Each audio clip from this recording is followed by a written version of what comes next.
금리가 2020년처럼 뭐 제로 금리가 돼야지 반등을 하지 지금 이렇게 금리가 높은 상황에 어느 누가 집을 사고 뭐 반등이라고 할 수 있겠습니까? 우리나라 부동산 시장에서는 심리가 더 지배하는 시장입니다. 이성적이지 못한 그런 패닉 바잉 영상이라든지 이런 것들이 나올 수도 있어요. 제가 한마디 해도 예. 됩니까? 제가 한마디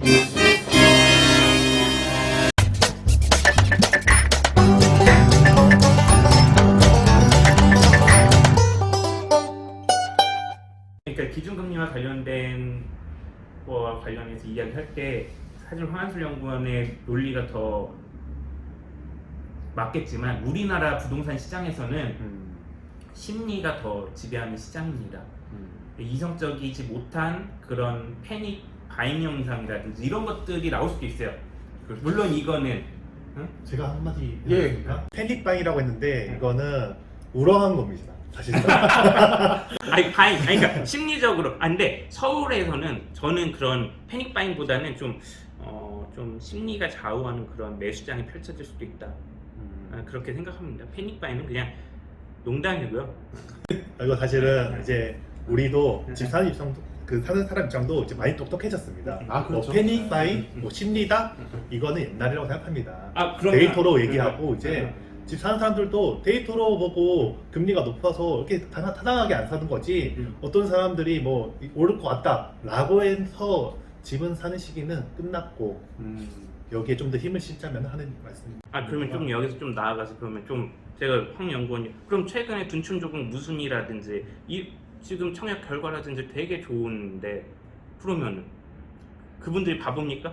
그 사람들은 그거는 제가 얘기하는 거는 그거는 분양 시장이고 이거는 일반적으로 얘기하는 매매 시장입니다. 분양 시장과 매매 시장을 좀 다르다. 구분해야 될 것 같은데 일반적으로 분양 같은 경우는 새 아파트다 보니까 그 특수만 새 아파트에 대한 그런 가격 특수성이 네, 있죠. 특수성이 있지만은 저희가 얘기하는 거는 저희가 매매 시장이 아니니까 그리고 전반적으로 분양이 사실 많이 없습니다. 지금 그리고 분양하는 것들이 강남이나 이런 뭐 위치 좋은 뭐 이른바 뭐 역세권 네. 그런 데다 보니까 사실 좀 여유가 되는 사람들은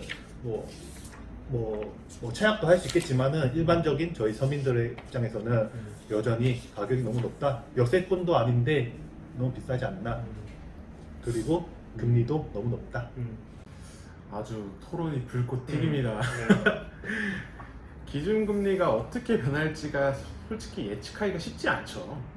그렇기 때문에 저희 부동산 전망도 어떻게 변화할 수 있을지가 예측하기가 어려울 텐데 그럼 여기서 다른 논점으로 한번 가볼게요.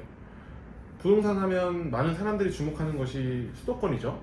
그것도 거기 중에서도 서울의 인구 추세나 입주 물량에 대한 의견도 한번 들어보고 싶어요. 인구는 점차 줄어들고 있는데 공급은 또 서울이 많지가 않은 편입니다. 이에 대한 오 팀장님 한번 의견 주시겠습니까? 뭐 일단 서울 내 인구가 줄어든다는 거는 그러니까 인구가 줄어든다는 거 그리고 서울 내 인구가 이제 줄어든다는 그런 것들은 서울이 너무 비싸다 보니까 경기권으로 이렇게 넘어가는 그런 영향도 있고요. 그리고 아직까지 서울 부동산 시장은 공급보다는 수요가 좀 더 많은 상황이기 때문에 뭐 크게 지금 서울 것만 말씀하시는 건가요? 그렇죠. 네. 근데 뭐 두루두루 아니 네, 해주셔도 서울만 되죠. 준비했어요. 왜냐하면 앞으로 향후 이제 부동산 시장은 좀 지역마다 좀 선별적인 시장이 될 것 같아요. 서울 같은 경우는 수요가 더 우세하는 장이 될 거고요. 대구라든지 이제 미분양 물량이라든지 공급 물량들이 많은 곳들은 쉽지 않은, 그러니까 그게 소화가 될 때까지 좀 쉽지만 않을 것이라고 좀 생각이 되는데요. 특히 뭐 지금 서울의 입주 물량, 뭐 아파트 입주 물량 관련돼서 좀 걱정 역시 좀 기후에 좀 불과할 것 같아요. 서울 같은 경우는 특히 지금 뭐 강남, 서초, 송파 이 서울의 대표적인 곳을 좀 예를 들게요. 지금 2023년에만 해도 한 10,000가구, 내년에는 한 7,400가구 정도의 입주 물량이 좀 예정돼 있어요. 그런 것들 때문에 지금 약간 전셋값이 흔들리기도 하고 뭐 지금 부동산 시장 자체도 안 좋긴 하지만 그래서 많은 분들이 걱정을 하죠. 이렇게 입주장이 본격적으로 시작되면 강남 상구가 무너지면서 서울 부동산 시장도 좀 무너지지 않겠냐. 그런데 실제로 2018년 그 12월 그 말 당시 헬리오시티 입주장을 좀 생각해 보시면 될 것 같습니다. 그때랑 지금은 좀 그런 현황 차이가 좀 있긴 하죠. 근데 그 당시에 이제 헬로시티 전용 면적 9평이 전세가 5억 7천 정도에 거래가 됐습니다. 뭐 터무니없는 가격이죠. 정말 싸게. 네네네. 근데 1년 후에 9억 4천 정도로 거래가 될 때 1년 정도의 그런 그러니까 입주장이 어느 정도 소화가 됐다. 물론 지금 시장에서는 쉽지는 않아 보이죠. 근데 반대로 생각하면 아까 황한술 연구원님이 말했듯이 신축에 대한 니즈 뭐 이런 것들, 그러니까 분양과 매매는 다르다고 생각하셨는데 신축에 대한 니즈 이런 것들이 좀 반영이 된다면 장기적인 관점에서는 좀 입주장이 소화가 되고 좀 우상향으로 가지 않겠냐라는 게 제 주장입니다. 아, 네, 그렇군요.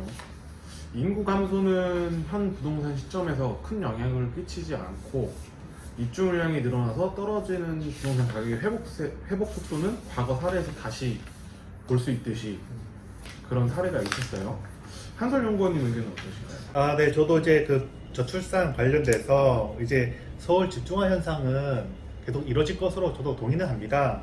일단 인구가 줄어들고 뭐 그렇지만은 서울의 수요는 말씀해 주신 대로 집중될 수밖에 없습니다. 아무래도 인프라가 갖춰져 있기 때문에 그런 것인데 저출산이고 고령화가 된다고 했을 때 이제 뭐 외곽으로 빠진다라는 얘기는 저도 좀 동의를 하지 않고요. 왜 그러냐면 일단 나이가 들수록 이제 병원에 가야 되지 않겠습니까? 서울에 이제 대학병원도 많고 그리고 학군 같은 것도 이제 저출산이 되면은 이제 뭐 부모 입장으로서 더 좋은 학군이나 더 좋은 환경에 그렇죠. 이제 주고 싶은 마음이 있기 때문에 서울 집중화 현상은 어쩔 수 없다고 생각합니다. 이제 다만 이제 우리나라에서 서울이 집중되고 있지만은 경기도랑 인천을 빼놓고 이제 얘기를 할 수 없습니다. 저도 이제 뭐 서울 관련돼서 얘기는 했지만은 사실 경기도랑 인천이랑 수도권. 네, 수도권 이제 묶어서 얘기하죠. 사실 인천과 경기도는 서울이랑 다를 게 없습니다. 그렇죠. 네. 이제 뭐 서울만 있을 때 뭐 서울 그 25개구만 해당되는 게 아니라 뭐 경기도 뭐 10분만 걸어가도 뭐 서울이고 뭐 10분만 가도 경기도라면은 사실상 서울로 봐야 되지 않나. 경기도도 뭐 광명도 그렇고 하남도 그렇고 뭐 이름만 경기도지 사실상 서울이라고 생각합니다. 근데 서울은 서울이죠. 뭐 지역번호 뭐 02라고 하지만은 요즘 누가 핸드폰을 전화하니까 02 쓰지 않죠. 그렇죠. 안 네. 쓰죠. 집전화기 있습니까? 사실상 서울이라고 보면 됩니다. 경기도 사람들이라고 하지만은 사실상 서울에 생활하는 시간도 많고 결국 출근은 서울 하니까 사실상 경기도민이 아니라 서울 사람 모든 사람들이 그러니까 수도권이라고 표현해야 되는 게 아니라 그냥 다 같이 서울에 간다라고 생각하면 될 것 같고 무엇보다도 이제 경기도랑 인천이 좀 많이 달라지지 않습니까? 그리고 접근성도 많이 달라졌습니다. 지금 뭐 교통 환경도 점점 좋아지고 있고 뭐 GTX도 그렇고 그런 것들이 되면은 이제 서울에 뭐 한 1, 20분? 1, 20분이면은 강남에 올 수 있습니다. 그렇죠. GTX. 네. 근데 GTX 아직 먼 얘기죠. GTX 이제 A100은 뭐 A 노선은 뭐 그래도 그거 부분 개통이잖아요. 그렇죠. 그리고 뭐 교통 환경도 그렇고 지금 뭐 도로도 넓어지고 있고 뭐 지하도 나온다고 하니까 그거 자가로 운전 해보셨어요? 그래도 막혀요. 뭐 물론 저희 경기 도민쯤 막힙니다. 빨간 버스 타고 가면은 금방 갑니다. 네. 그리고 이제 뭐 경기도에서 뭐 지금 이제 3기 신도시, 1기 신도시 이제 뭐 재건축도 그렇고 이제 분양하는데 그런 이제 물량이 엄청나는데 사실상 경기도가 이제 서울이라고 보면은 서울의 아파트 물량이 늘어난다는 뜻은 아파트 가격이 뭐 그렇게 예전처럼 반등하기는 어렵지 않나. 예를 들어서 뭐 서울시 뭐 하남 자치구라고 봤을 때 하남 뭐 아파트가 많이 늘어나니까 거기 당연히 아파트가 많이 늘어나니까 거기에 수요가 채워진다면은 과거와 같이 뭐 아파트 가격이 오르지 않나. 그리고 아파트 가격이 오르려면은 아파트가 뭐 미분양 물량이 없어야 되는데 지금 미분양 물량이 지금 만 건이 다릅니다. 지금 아까 말씀드린 대로 2020년도에 아파트 가격은 그때 당시 미분양 물량 보면은 뭐 2,000건 정도밖에 안 됐는데 지금은 한 3배 이상 미분양 물량 늘었고 그리고 뭐 검단도 그렇고 계속 분양 물량이 늘어나는데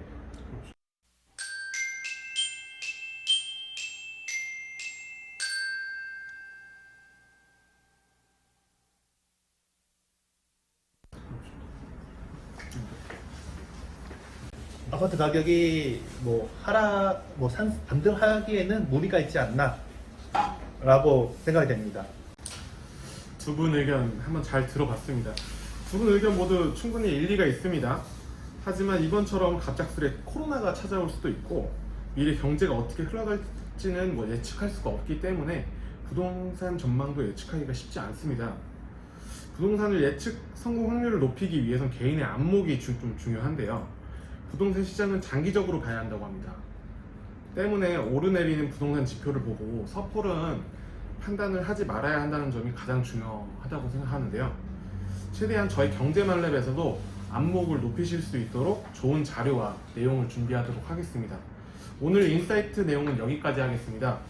두 분 고생 많으셨고 다음에 또 좋은 내용으로 찾아뵙겠습니다. 감사합니다. 감사합니다.